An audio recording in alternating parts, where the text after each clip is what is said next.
The icy wind cut through the empty streets of the small Midwestern town, carrying with it a bitter chill that seemed to sink into the bones of anyone brave enough to be outside.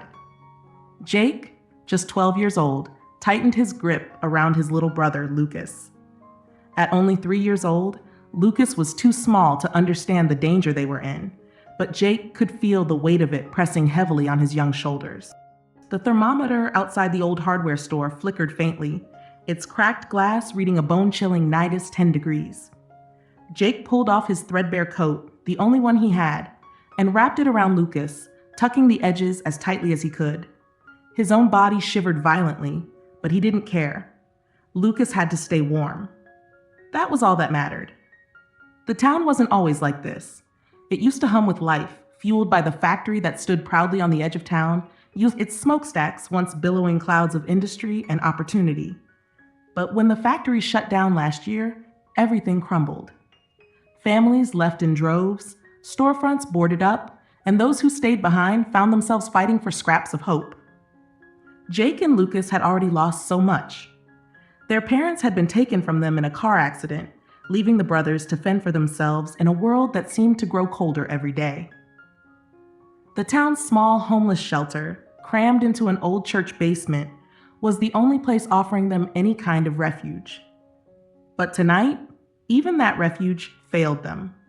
The shelter was full, packed to the brim with other families seeking escape from the bitter winter. There weren't enough blankets, enough food, enough space. Jake had spent the last few nights trying to shield Lucas from the cold, drafty walls, but the temperature kept dropping, and Lucas's small body was starting to shake uncontrollably. Jake crouched in a corner, holding Lucas close. The little boy's chubby hands clung to his brother's neck, his soft voice breaking through the howling wind. "Jake, I'm cold." Jake's jaw clenched. He stared at the dim lights flickering on the shelter's ceiling, fighting back tears. He had promised his parents, promised himself, that he would take care of Lucas no matter what. And now, watching his little brother shiver in his arms, Jake felt the weight of that promise more than ever. He knew they couldn't stay here. If they did, Lucas wouldn't make it through the night. Jake had heard whispers at the shelter about a place in Chicago, a nonprofit organization that helped children like them. A place with food, warmth, and maybe even a chance at a better life. It was over 200 miles away, but Jake had no choice. He had to try. He looked down at Lucas, who was now dozing fitfully against his chest, his tiny face flushed with cold. Jake pressed a kiss to his brother's forehead, his voice trembling as he whispered, "I'll get us there, Lucas. I promise." With that, Jake stood, his legs shaky but resolute. He grabbed the small backpack that held all they had left, a few granola bars, a half-empty bottle of water, and a photo of their parents. He slung it over his shoulder and adjusted Lucas on his back, feeling the boy's tiny arms drape around his neck. The shelter worker called after him as he stepped outside. "Jake, where are you going? It's freezing out there." Jake didn't stop. "We can't stay," he muttered, his breath forming icy clouds in the air. As he stepped into the night, the snow crunching under his worn sneakers, Jake's heart pounded with fear and determination. The road to Chicago stretched long and uncertain before him, but he had no choice. This was their only chance. As the wind howled around them, Jake trudged forward, each step heavier than the last. He didn't know how they'd survive the night or the next 200 miles, but he tightened his grip on Lucas and whispered to himself, one step at a time. Little did he know, the journey ahead would test every ounce of strength he had. The snow fell like a thick curtain, erasing the horizon in every direction. Jake squinted against the icy wind, his thin sneakers crunching over the frozen ground. On his back, Lucas clung tightly, his small arms looped around Jake's neck, his face buried against his brother's shoulder to escape the bitter cold. Jake's legs felt like lead, his steps uneven and dragging. He adjusted Lucas slightly, whispering over the howling wind, "We're okay, buddy. Just hold on a little longer." His voice cracked, but Lucas didn't respond. He was too tired, too cold. Jake felt the small weight of his brother pressing into his back like a lifeline, fragile but vital. Before they left the shelter, Jake had prepared as best as he could. Their backpack, already light, now felt impossibly heavy on his thin shoulders. Inside, there was only a crumpled loaf of dry bread, a small bottle of water, and an old patchy blanket he'd wrapped around Lucas before stepping into the night. It wasn't enough, not by a long shot, but it was all they had. The wind screamed around them as they walked along the side of the empty road. Snow piled up faster than Jake could push through, and the bitter cold seeped through his thin clothes, biting into his skin. His fingers were numb, his toes frozen, and every step felt like a monumental effort. The warmth of the shelter, overcrowded and chaotic as it was, seemed like a distant dream. "Jake?" Lucas's small voice broke through the sound of the storm. "I'm tired." Jake stopped and shifted Lucas slightly, his own body trembling. He looked down at his little brother's flushed face, his cheeks red and raw from the cold. "I know, Lucas. I know. Just a little further, okay? We're gonna find a place to rest." Lucas nodded weakly, his head dropping back against Jake's shoulder. Jake swallowed hard, his throat dry and burning. He couldn't stop, not here, not in the open. The snowstorm thickened, making it almost impossible to see, but Jake spotted a faint shape in the distance, a dark outline against the endless white. He stumbled toward it, his heart pounding with a mix of desperation and hope. As they got closer, the shape revealed itself to be an old abandoned barn, its roof sagging under the weight of years and snow. Jake shoved open the creaky wooden door, the wind howling behind him as he stepped inside. The barn smelled of rot and damp, but it was a shelter, and that was enough. He set Lucas down on a pile of old hay in the corner, immediately pulling the thin blanket from his bag to wrap around his little brother. Lucas looked up at him with tired eyes. "Are we safe here, Jake?" Jake knelt beside him, pulling Lucas into his arms and tucking the blanket tighter. "Yeah, we're safe," he said, though the words felt hollow. The barn's walls barely held back the cold, and the wind seeped through the cracks, sending icy drafts swirling around them. Jake could feel Lucas shivering, his tiny body trembling against his own. As the hours dragged on, Jake sat with his back against the barn wall, holding Lucas close to his chest. The little boy had finally fallen into a fitful sleep, his breathing shallow but steady. Jake stared at the barn door, his mind racing with fears he couldn't say out loud. What if the storm didn't stop? What if they couldn't make it to Chicago? What if... Jake squeezed his eyes shut, trying to force the thoughts away. He couldn't think like that. He wouldn't. His parents' faces flashed in his mind, his mom's warm smile, his dad's steady voice. They wouldn't want him to give up. They'd want him to protect Lucas, no matter what. "I'll do it," Jake whispered into the cold air. "I'll get us there. I promise." Through the cracks in the barn's walls, Jake could see the faint glow of the moon struggling to break through the storm clouds. The wind howled less fiercely now, though the air was still bitterly cold. Jake adjusted Lucas in his arms, pulling the blanket tighter around them both. For the first time since they left the shelter, Jake allowed himself to rest, if only for a moment. The barn was quiet, save for the faint sound of Lucas's breathing. Jake stared up at the rafters, his exhaustion pressing down on him, but his determination burned brighter than ever. Jake jolted awake at the sharp rumble of an engine in the distance. He froze, his heart pounding as a pair of headlights broke through the snowy darkness, cutting across the abandoned barn where he and Lucas had sought refuge. Who could it be at this hour? Fear clawed at his chest, but so did hope. Was it danger or salvation? The blinding light of the truck's headlights bathed Jake and Lucas as they stood trembling on the side of the icy road. Jake squinted into the beam, shielding Lucas with his small frame. His mind raced. They had been walking for hours through the storm, and his legs felt like they might give out at any moment. The truck ground to a halt, its engine growling as the driver's side door creaked open. Out stepped a large, weathered man with a scruffy beard and a wool cap pulled low over his ears. His voice boomed over the wind. "Boy, what are you two doing out here? It's freezing. Are you trying to freeze to death?" Jake hesitated, his instincts telling him to be cautious. He tightened his grip on Lucas and straightened his back, trying to appear braver than he felt. "We're just passing through," he said, his voice firm but hoarse from the cold. The man raised an eyebrow, his gaze scanning their thin, ragged clothes and the little boy clinging to Jake's shoulder. "Passing through? In the middle of a storm like this? Where's your family?" Jake swallowed hard. "We don't have one. We're trying to get to Chicago." The man's expression softened, though he still looked skeptical. Chicago? That's a long way from here. What are you two doing out here alone? Jake took a deep breath, his voice trembling as he spoke. We don't have a choice. My little brother, he can't stay where we were. I need to get him somewhere safe. For a long moment, the man said nothing, his eyes searching Jake's face. Finally, he nodded and motioned toward the truck. All right, get in before you both freeze to death. The warmth of the truck's cab felt like a miracle. Lucas stirred as Jake settled him into the passenger seat, his small body curling instinctively toward the heater. The man climbed in and turned the engine back on, glancing sideways at Jake. Name's Harold. You two got names? Jake, he answered quietly, and this is my brother, Lucas. Harold grunted in acknowledgement. Reaching into the back of the cab, he pulled out a brown paper bag and handed it to Jake. There's a sandwich and some water in there.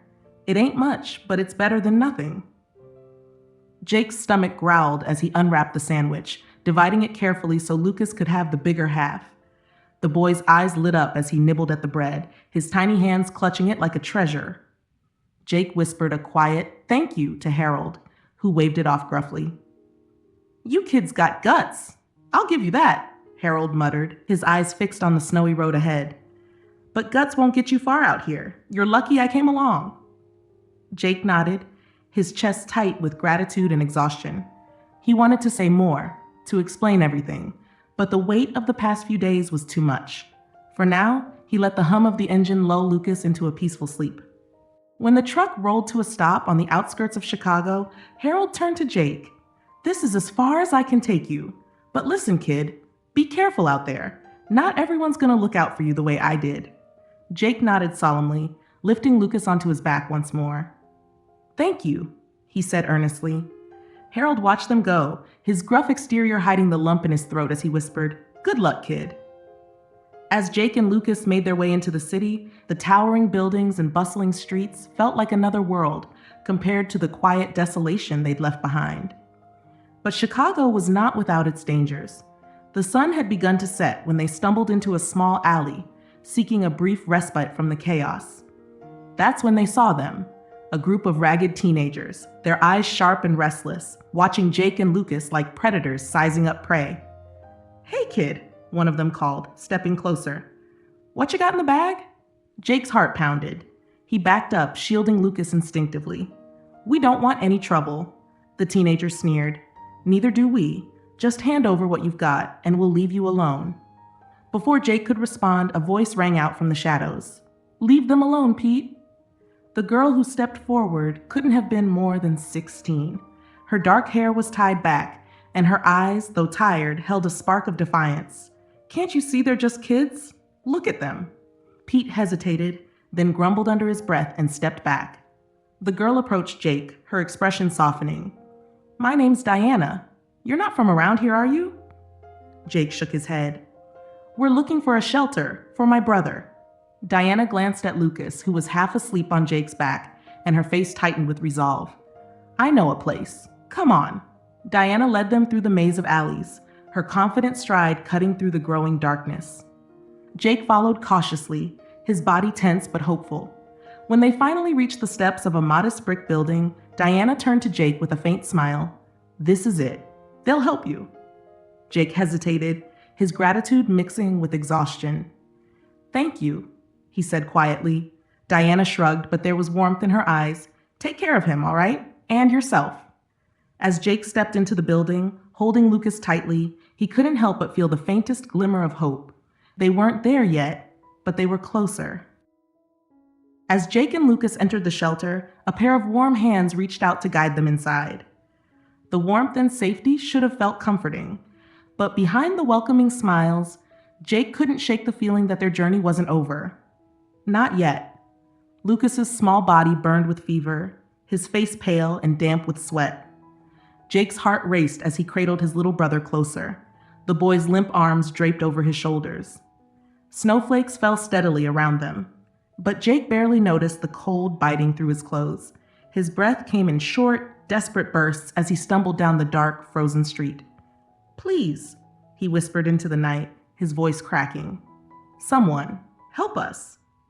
The night had started with a faint cough from Lucas. barely noticeable amidst the sounds of the city. But by the time they had found a quiet corner to rest, Lucas's breathing had grown shallow, and his forehead was burning against Jake's hand. Jake panicked. He knew the cold had taken its toll, but he hadn't expected this. Lucas stirred weakly in his arms, his flushed face turning toward Jake. "Jake," he murmured, his voice faint and trembling. "I'm here, Lucas," Jake whispered, fighting back tears. "I'm here. Just hang on." But Lucas's head lolled back, and Jake knew he had to act fast. Jake scanned the quiet neighborhood, the houses blanketed in snow, their windows glowing faintly with warmth. Each step felt heavier than the last as he carried Lucas, his legs trembling with exhaustion. He spotted a small house at the end of the street, its porch light flickering weakly in the storm. Summoning every ounce of strength he had left, Jake staggered up the steps and banged on the door with his fist. "Please," he cried out, his voice hoarse. "I need help. My brother, he's sick." For a moment, there was only silence. Jake's chest tightened, his breath catching as he prepared to knock again. But then, the door creaked open, revealing an older woman wrapped in a thick robe, her silver hair pulled back in a loose bun. She looked down at Jake, her sharp eyes widening as she took in the sight of the shivering boy and the small child in his arms. "Oh, dear Lord," she breathed, stepping aside. "Come in quickly." The warmth of the house was immediate and overwhelming. Jake's knees buckled as he crossed the threshold, and the woman quickly guided him to a worn couch near the fireplace. "Set him down here," she instructed, her voice firm but kind.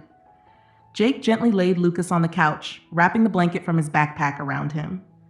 The woman crouched beside Lucas, her hands cool and steady as she checked his forehead and pulse.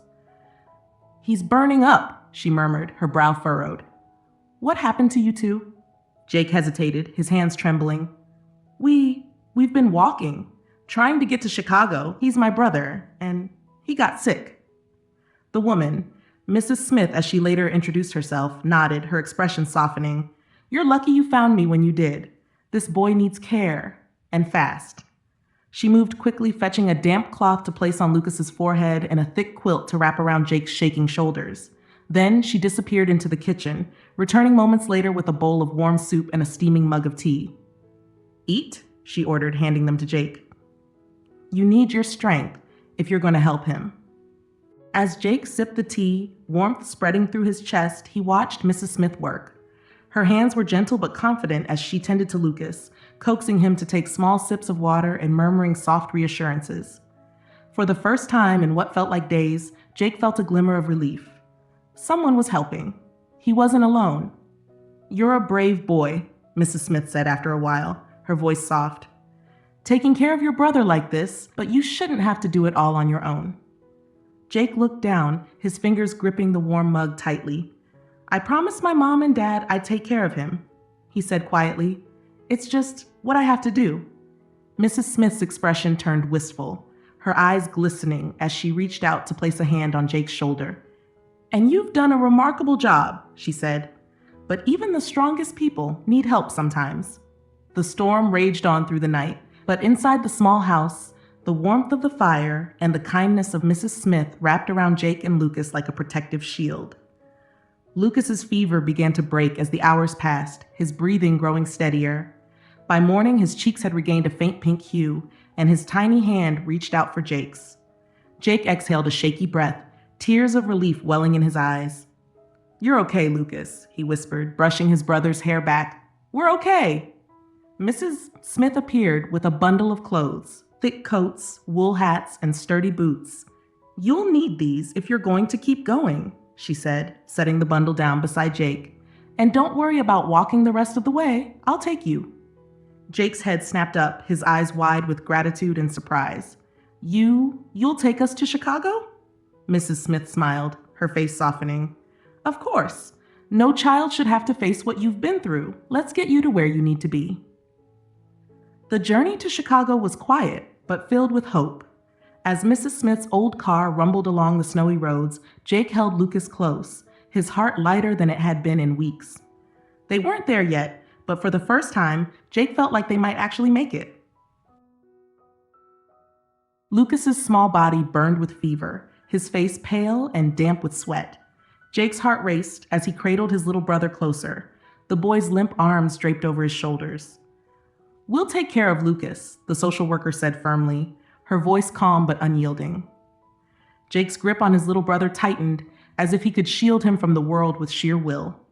Tears brimmed in his eyes as he pleaded, his voice breaking, "Please, don't take him from me. He's all I have." The entrance to the charity's facility was warm and inviting, a stark contrast to the cold, harsh journey Jake and Lucas had endured. Volunteers in brightly colored uniforms ushered them inside, their smiles genuine and kind. But Jake couldn't shake the gnawing unease in his chest. This place was supposed to be their salvation, but the way they looked at Lucas, like he was fragile, like he needed more than Jake could give, terrified him. Lucas stirred weakly in his arms, his fevered face pressing against Jake's shoulder. A nurse approached, her hands soft and reassuring. "We'll help him," she said gently. "Come on, let's get him checked out." Jake hesitated, his feet rooted to the floor. "Can I stay with him?" "Of course," she replied, guiding them into a small examination room. As the medical team tended to Lucas, Jake sat in the corner, his hands clenched into fists. The sight of his brother on the exam table surrounded by strangers filled him with a mixture of fear and helplessness. He knew this was the right thing to do. Lucas needed care, but the thought of losing control, of not being the one to protect him, was unbearable. A woman with kind eyes and a clipboard entered the room. She introduced herself as Mrs. Thompson, a social worker with the organization. "Jake," she began softly, "you've done an incredible job keeping your brother safe. But we need to talk about what's next." Jake stiffened, his heart pounding. "What do you mean? We're staying together. I promised." Mrs. Thompson nodded, her expression understanding. "I know how much you love him, and it's clear you've done everything you can, but Lucas needs stability. He needs a home." Jake's voice rose, shaky but defiant. "He has a home with me. I've kept him alive this long, and I'll keep doing it.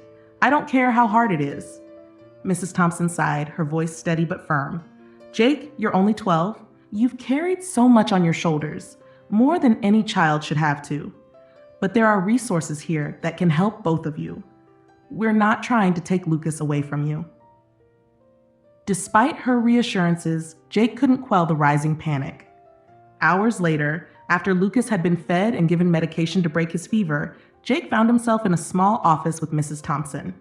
The room felt stifling, the walls closing in as she explained the organization's procedures. They would assess Lucas's needs and find a foster family to care for him.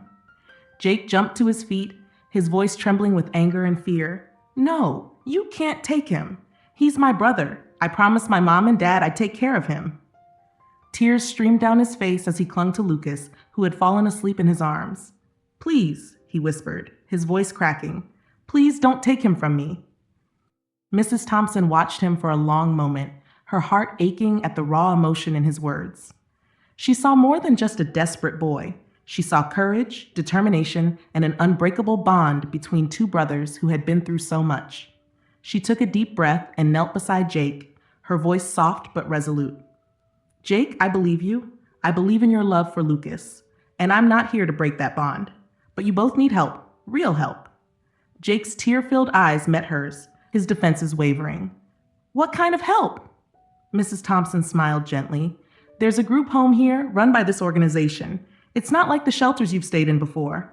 It's a place where siblings like you and Lucas can stay together. You'll have a safe place to sleep, warm meals, and people to support you. You'll even get to go to school."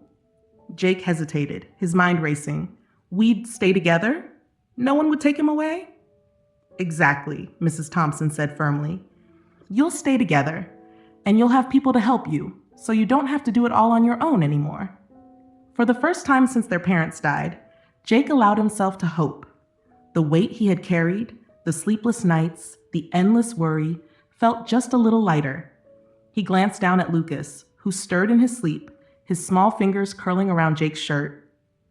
"Okay," Jake whispered, his voice barely audible, "but only if we stay together." Mrs. Thompson placed a reassuring hand on his shoulder. "I promise, Jake. Together." The next morning, Jake and Lucas were shown to their new room in the group home.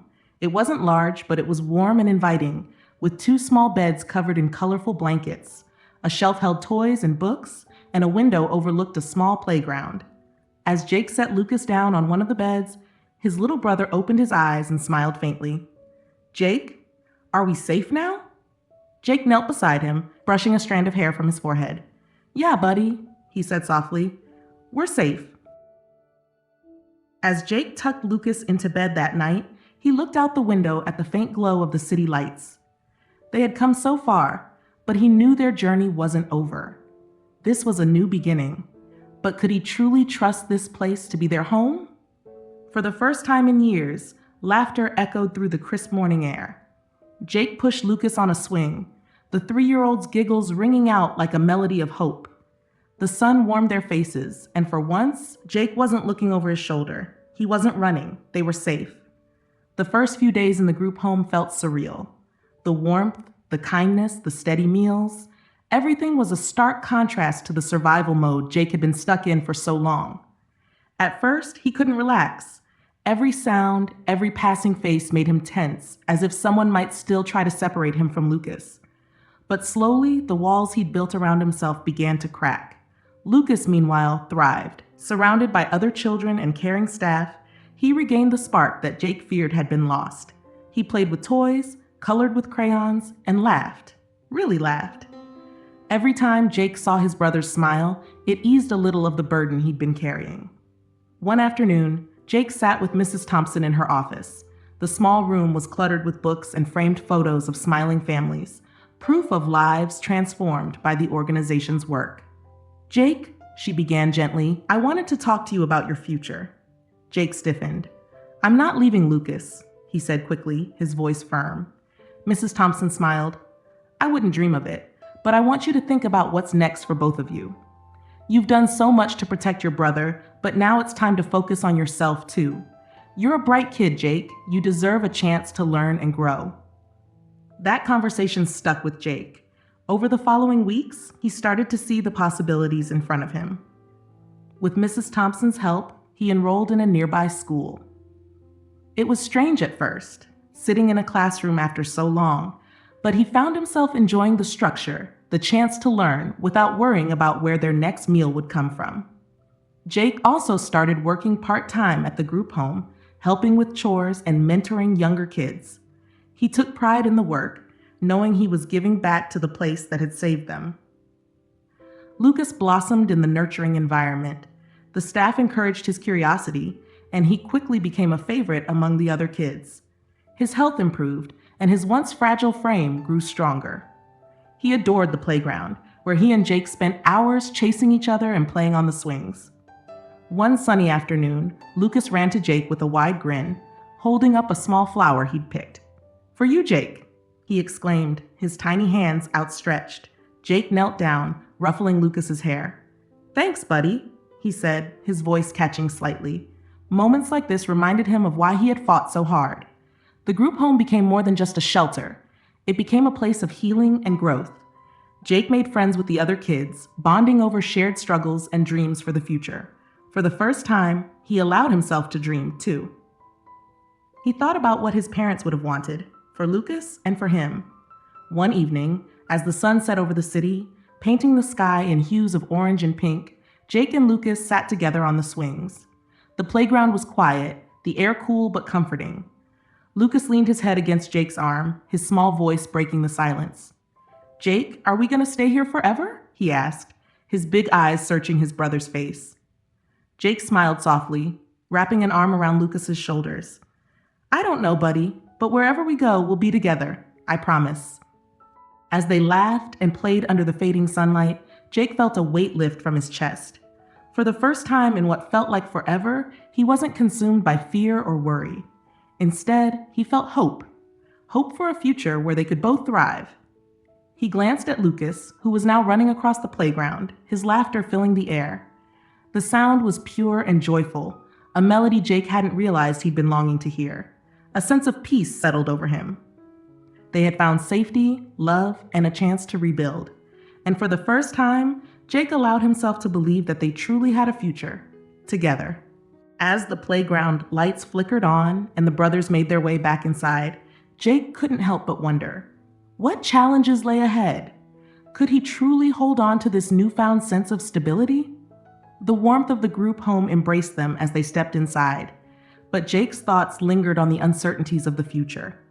He glanced at Lucas, whose small hand clutched his tightly, the boy's trust unwavering. Jake resolved to do whatever it took to keep his promise to protect Lucas, no matter what. Little did he know, their story was far from over.